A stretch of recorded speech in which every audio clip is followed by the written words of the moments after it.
اللہ الرحمن الرحیم سامل وائس میں خوش آمدید۔ آج میں نئی معلوماتی قسم کی ویڈیو لے کر آپ کی خدمت میں حاضر ہوا ہوں۔ 87 سال کی عمر تک نہ کمر جھکے گی، نہ سر درد ہوگا اور نہ ہی دانت ختم ہوں گے۔ آپ نے صرف رات کو سونے سے پہلے پاؤں کے تلووں پر تیل کی مالش کر کے سونا ہے۔ اگر کسی کی نظر کمزور ہو گئی ہو تو پاؤں پر رات کو سونے سے پہلے سرسوں کے تیل کی مالش کریں۔ اگر رات کو بستر پر لیٹ کر کروٹیں لے رہے ہو اور نیند نہ آ رہی ہو تو فوراً اٹھ کر اپنے پاؤں کے تلووں پر تیل کی مالش کریں، انشاءاللہ بھرپور نیند آئے گی۔ صرف ایک چٹکی پھٹکڑی اور ایک چٹکی نمک شیمپو میں ملا کر سر دھونے سے خشکی دور ہو جاتی ہے۔ پچکے گالوں سے نجات کے لیے ایک چھٹانک خالص چنبیلی کا تیل لیں اور روزانہ چہرے پر مالش کریں، اس سے پچکے ہوئے رخسار ابھر آئیں گے۔ لال بیگ سے چھٹکارا حاصل کرنے کے لیے کھیرا چھیلنے کے بعد اس کے چھلکے کچرے میں پھینکنے کی بجائے واش بیسن، باورچی خانے کی نالی اور کونے خدروں میں ڈال دیں، اس سے لال بیگ نہیں آئیں گے۔ گلابی ہونٹوں کے لیے ایک چائے کا چمچہ ملائی، ایک چائے کا چمچہ گلیسرین اور ایک چائے کا چمچہ عرق گلاب ملا لیں۔ اسے رات میں سونے سے قبل ہونٹوں پر لگائیں۔ چند ہی دنوں کے استعمال سے ہونٹ گلابی ہو جائیں گے۔ دانتوں کی پلاہٹ دور کرنے کے لیے لیموں کے چھلکے سکھا کر پیس لیں، ان میں نمک ملائیں۔ روزانہ دانت اس میں صاف کرنے سے دانتوں کا تمام میل دور ہو جائے گا۔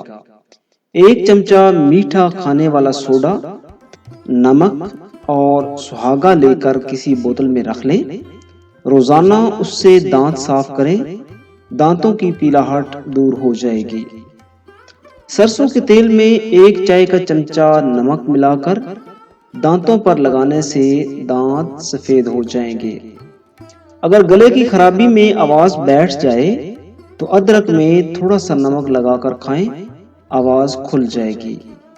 اگر کوفتوں کو نرم بنانا مقصود ہو تو بغیر چربی کے کیما لیں، اسے ڈبل روٹی کے سلائسوں کے ہمراہ پیس لیں، کوفتے نہایت مزیدار اور نرم بنیں گے۔ سیاہ بوٹ پالش میں ذرا سا سرکہ ملا کر پالش کی جائے تو جوتوں پر خوب چمک آ جاتی ہے۔ خواتین میں اگر خون کی کمی ہو تو ان کو روزانہ کھجوریں کھانی چاہیے۔ رات کے وقت 3 یا 5 کھجور کھول کر پانی میں بھگو کر رکھ دیں، اگلی صبح نہار منہ پہلے یہ پانی پئیں، پھر بھگوئی ہوئی کھجوریں کھا لیں، لیکن یہ احتیاط لازمی کریں کہ کسی بھی کھجور میں فنگس اور کیڑا نہ ہو۔ 5 ہفتے اس عمل کو جاری رکھنے سے خون کی کمی ایک دم دور ہو جائے گی۔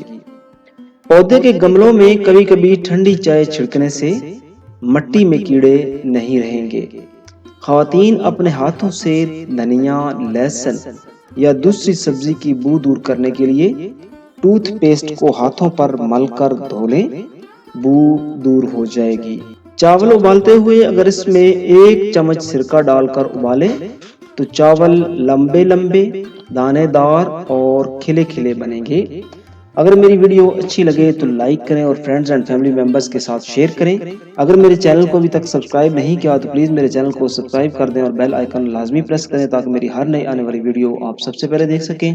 تو بہت جلد ایک نئی اور معلوماتی قسم کی ویڈیو کے ساتھ آپ کی خدمت میں حاضر ہوں گے۔ تب تک کے لیے اجازت دیجیے، اللہ حافظ۔